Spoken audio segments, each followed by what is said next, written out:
بسم اللہ الرحمن الرحیم۔ محترم ناظرین السلام علیکم۔ ناظرین، حضور اکرم صلی اللہ علیہ وسلم کا سفر طائف اور آپ صلی اللہ علیہ وسلم کا سفر طائف میں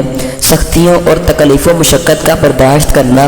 اس قصہ میں بیان کیا گیا ہے۔ حضور اقدس صلی اللہ علیہ وسلم اور صحابہ کرام رضوان اللہ علیہ مجمعین نے دین کے پھیلانے میں جس قدر تکلیفیں اور مشقتیں برداشت کی ہیں، ان کا برداشت کرنا تو درکنار، اس کا ارادہ کرنا بھی ہم جیسے نالائقوں سے دشوار ہے۔ تاریخ کی کتابیں ان واقعات سے بری ہوئی ہیں، مگر ان پر عمل کرنا تو علیحدہ رہا،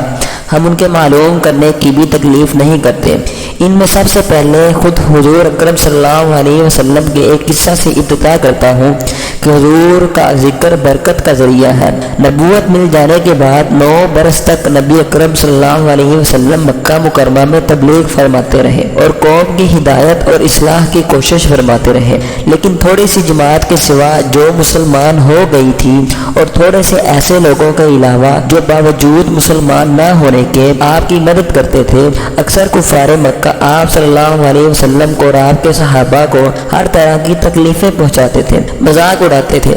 اور جو ہو سکتا تھا اس سے درگزر نہ کرتے تھے۔ حضور صلی اللہ علیہ وسلم کے چچا ابو طالب بھی انہی نیک دل لوگوں میں تھے جو باوجود مسلمان نہ ہونے کے حضور کی ہر قسم کی مدد فرماتے تھے۔ 10ویں سال میں جب ابو طالب کا بھی انتقال ہو گیا تو کافروں کو اور بھی ہر طرح کھلے مہار اسلام سے روکنے اور مسلمانوں کو تکلیف پہنچانے کا موقع ملا۔ حضور اقدس صلی اللہ علیہ وسلم اس خیال سے طائف تشریف لے گئے کہ وہاں قبیلہ ثقیف کی بڑی جماعت ہے، اگر وہ قبیلہ مسلمان ہو جائے تو مسلمانوں کو ان تکلیفوں سے نجات ملے اور دین کے پھیلنے کی بنیاد بڑھ جائے۔ وہاں پہنچ کر قبیلہ کے 3 سرداروں سے جو بڑے درجے کے سمجھے جاتے تھے گفتگو فرمائی اور اللہ کے دین کی طرف بلایا اور اللہ کے رسول کی یعنی اپنی مدد کی طرف متوجہ کیا، مگر ان لوگوں نے بجائے اس کے کہ دین کی بات کو قبول کرتے یا کم سے کم عرب کی مشہور مہمان نوازی کے لحاظ سے ایک نوازدار مہمان کی خاطر مدارت کرتے،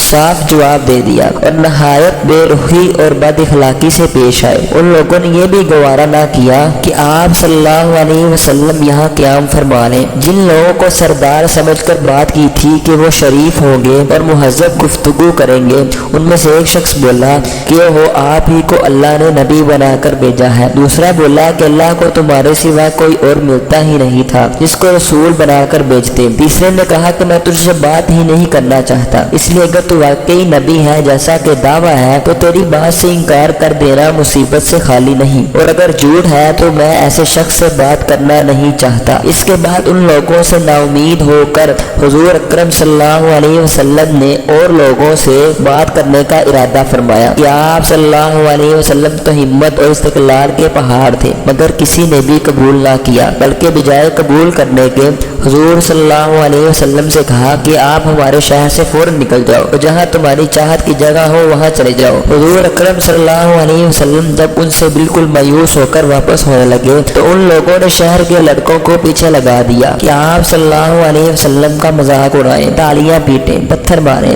حتیٰ کہ آپ کے دونوں جوتے خون کے جاری ہونے سے رنگین ہو گئے۔ حضور اقدس صلی اللہ علیہ وسلم اسی حالت میں واپس ہوئے۔ جب راستہ میں ایک جگہ ان شریروں سے اطمینان ہوا تو حضور صلی اللہ علیہ وسلم نے یہ دعا مانگی، اے اللہ، تجھ سے شکایت کرتا ہوں میں اپنی کمزوری اور بے بسی کی اور لوگوں میں ذلت اور رسوائی کی۔ اے ارحم الراحمین، تو ہی ضعفاء کا رب ہے اور تو ہی میرا پروردگار ہے۔ تو مجھے کسی کے حوالے کرتا ہے، کسی اجنبی بیگانہ کے جو مجھے دیکھ کر تو شروع ہو جاتا ہے اور منہ چڑھاتا ہے، یا کہ کسی دشمن کے جس کو تو نے مجھ پر قابو دے دیا۔ اے اللہ، اگر تو مجھ سے ناراض نہیں تو مجھے کسی کی بھی پرواہ نہیں ہے، تیری حفاظت مجھے کافی ہے۔ میں تیرے چہرہ کے اس نور کے طفیل جس سے تمام اندھیریاں روشن ہو گئیں اور جس سے دنیا اور آخرت کے سارے کام درست ہو جاتے ہیں، اس بات سے پناہ مانگتا ہوں کہ مجھ پر تیرا غصہ ہو یا تو مجھ سے ناراض ہو، تیری ناراضگی کا اس وقت تک دور کرنا ضروری ہے جب تک تو راضی نہ ہو، نہ تیرے سوا کوئی طاقت ہے نہ